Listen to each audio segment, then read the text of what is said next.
Have you ever thought about the effect of poor credit decisions?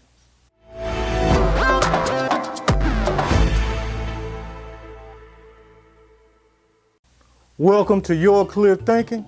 I'm Roderick Mitchell, author of Credit Straight Talk, Clarity on the Conspiracy. This episode is part of a series designed to help you build a solid credit foundation.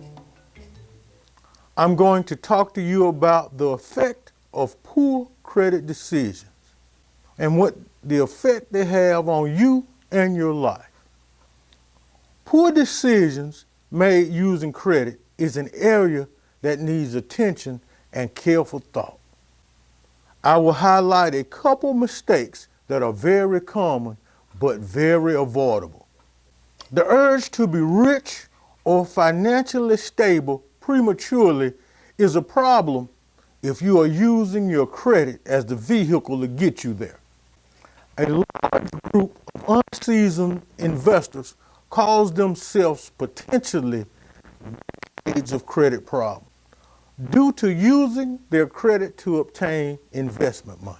The complexity of the decision lies in the amount of profit that must be realized from the investment to cover the cost of the money borrowed, plus enough profit to make it a good deal. An investment with enough profit to cover these costs is risky with a high potential to fail. Your investment would need to have a good level of security to prevent a total loss. Your understanding of the potential for loss must be clear in your mind to weigh the consequences of the financial pressure that will be applied to your financial situation if nothing comes of this investment. If the investment fails, you will have nothing to gain but thousands or tens of thousands of dollars in debt to pay for an extended period of time and to continue living as before you made the investment. So look at it like this. If it's already tight, it's a lot worse. And this alone is a financial hardship.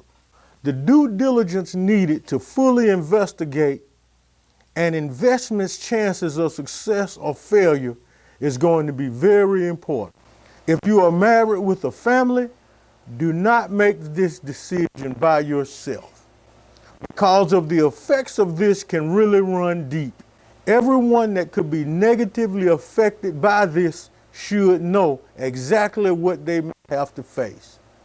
Your mate should know about the potential for success and the potential of failure of your investment opportunity. Your dreams of big profits can't be more important than being able to afford the cost if no profit is realized. The frequency of investments that will produce enough profit to make using consumer credit a good idea for investment money do not come along frequently. And not frequently enough to choose this as a really good option. This is a poor decision that could be avoided by simply saying no. But it's a judgment call that has possible, far-reaching negative implications for years to come. Another poor decision that is frequently part of credit life is co-signing for a family member, friend, or acquaintance. This type of credit malpractice is common.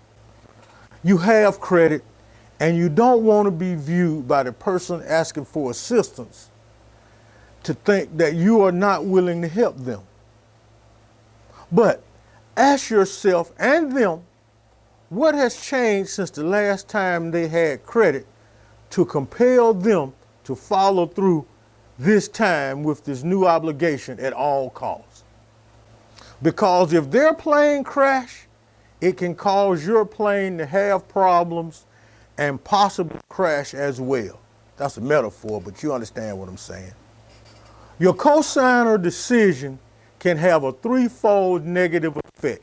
It can leave you with credit damage, no collateral to liquidate to pay the balance that is owed, and a damaged personal relationship or a confrontation with the person that you were really trying to help in the beginning. Consider the reason why the potential creditors would not make the agreement without a cosigner. If the reason is valid or warranted, do not agree to be the cosigner, regardless of the pleas to sign. A careful look at the individual's credit report could be the best indicator to help you make the decision whether or not to get involved. If you decide it is something that you are comfortable with doing, make sure you cover a few important things first. The most important issue for you is, can you afford the cost of the payments if the person needing your help does not make the payments as agreed? Make an agreement that if the payments have to be taken over by you, that the party will voluntarily surrender whatever merchandise is securing that agreement that you're going to have to pay for. When you make the agreement with the creditor, it should be structured to give you immediate notice of a non-payment situation. It should give you at least a 30-day period to take over the payments before it is reported to the credit reporting companies. If you decide it is something you can't afford to do, make that decision without reservations. If they get another cosigner and are upset about it, it is better than being stuck with extra bills to pay, negative credit impact, and a broken relationship. In this episode, I talked to you about the common poor decisions people make with their credit and some things to consider before making those decisions. Remember to subscribe below and select the playlist to enjoy this entire series. I'm Roderick Mitchell, the author of Credit Straight Talk, Clarity on the Conspiracy. Visit my site, yourclearthinking.com, and remember, together we rise.